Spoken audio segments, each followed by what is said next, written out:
Salutare tuturor și bine v-am găsit la un nou videoclip. Astăzi o să vă arăt 6 scheme pentru începători spre avansați. Și vreau să vă zic că ați văzut că la 50 de abonați o să fac videoclipuri cu gaming și cu mașini. Și o să fac pe PC și pe volan. O să jucăm și Fortnite, o să joc și Fortnite, o să joc mai multe jocuri. Și la 150 de abonați o să fac, la 150 de abonați o să iau Forza Horizon 5 sau dacă se lansează Forza Horizon 6 îl voi lua pe acela. Dar o să ne jucăm, cred că ne vom juca, o să mă joc Forza Horizon 5 și ultima schemă va fi al unui YouTuber și dacă știți schema asta, dacă știți ce YouTuber face schema asta, o să vă dau inimioară la comentariu și o să apăreți în următorul videoclip. Și la 200 de abonați o să-mi iau o kendamă de la firma Switch sau Chrome. Și voi trebuie să alegeți, să-mi ziceți un model. Și o să vă zic dacă este o idee bună sau nu. Dar 100% toate vor fi niște idei bune. Deci, astăzi o să vă arăt 5 scheme care sunt legate de Orbit. Deci de Orbit și de înconjurul lumii, așa zic la schema asta, dar eu n-am văzut pe net. Și eu n-am văzut pe net cum se numește. Am căutat și pe YouTube și n-am văzut cum se numește și sâmbătă viitoare voi face un videoclip special. Este secret, dar o să vedeți sâmbătă viitoare. Sâmbătă viitoare este între ora 1 și 4. Între ora 1 și 3 voi face acel videoclip. Și acum o să vă arăt 6 scheme pentru începători spre avansați. Uitați, cum ar fi Orbit plus înconjurul lumii. Uitați, deci prima dată faci Orbitul plus înconjurul lumii. Cam atât a durat schema aceasta. A fost schema aceasta și acum o să vă arăt o schemă care va fi la fel, dar o să mai fie ceva în plus. Uitați.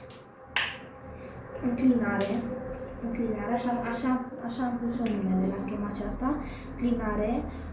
Înclinare, după aia, înclinare cu snail cap sau big cap. Înclinare snail cap sau big cap.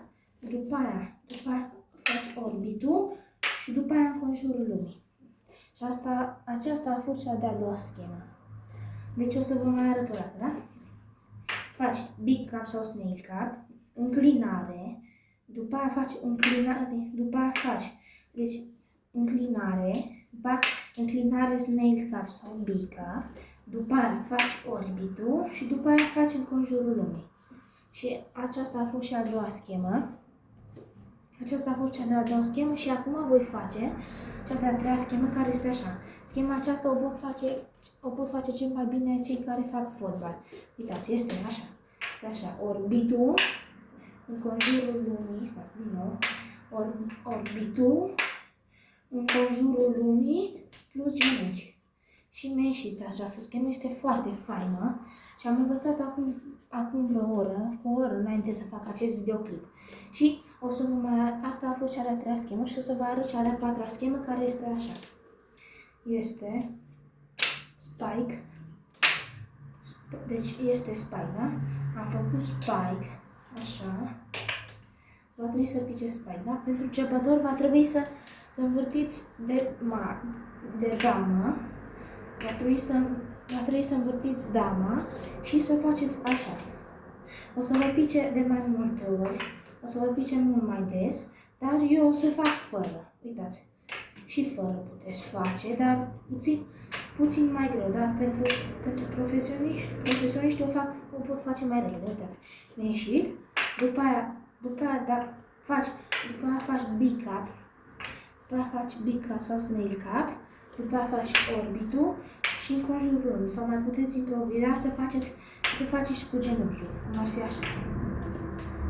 Sau puteți face și cu genunchiul. Și acum, aceasta a fost cea de-a patra schemă și o să vă arăt și cea de-a cincea schemă. Și să vă arăt o diferență dintre kendama profesională și în primul meu videoclip m-am încurcat. Aceasta costă 100 de lei sau maxim 150 de lei. Dar uitați, aceasta costă 40, aceasta este Gintama pentru începători. Și cu aceasta vedeți că are o ață încălcită, vedeți? Gentamele profesionale nu trebuie să aibă o ață încălcită și când vrei să faci scheme, ți se va încurca. Ați înțeles? Dar poți face scheme foarte ușor. Dar are cupele foarte mici. V-am zis și în primul meu videoclip. Ați văzut? Și o Gintama profesională, vedeți, are ața foarte dreaptă și foarte fină. Și nu are niciun nod. Nu are niciun nod deloc. Și uitați, cea de-a cincea schemă este așa. Este double base cap. Se numește double base cap. Este așa. Să pui pe base cap. Și după aia va trebui să pice. Și aceasta. Și la aceasta răscă mult. Uitați, mi-a ieșit. O să mai fac o dată. Vedeți? Mi-a ieșit din nou. Din nou. Puteți face de mai multe ori. Uite așa. Pui base cap și după aia trebuie să faci ca la om. Uite așa. Așa. Și cea de-a șasea schemă este cea care a făcut-o un YouTuber. Este așa. Spike. Trebuie să faci spike și după aceea, deci uitați, videoclipul acesta cred că va fi mai lung decât primul meu videoclip. Dar uitați, acesta este spike, da? Schema aceasta este un pic mai grea decât celelalte, dar o puteți învăța. Eu nu prea pot să o fac la perfecție, nu o pot face la perfecție, dar este faină. Și o să vă mai arăt o schemă care e ceva de genul. Trebuie să faci spike, dar să pice bila așa, să ții cu degetul. În timp ce o arunci, să pice așa. Ați înțeles? Așa. Aceasta s-ar putea să vă arăt în cel de-al patrulea videoclip. Acesta este al doilea videoclip.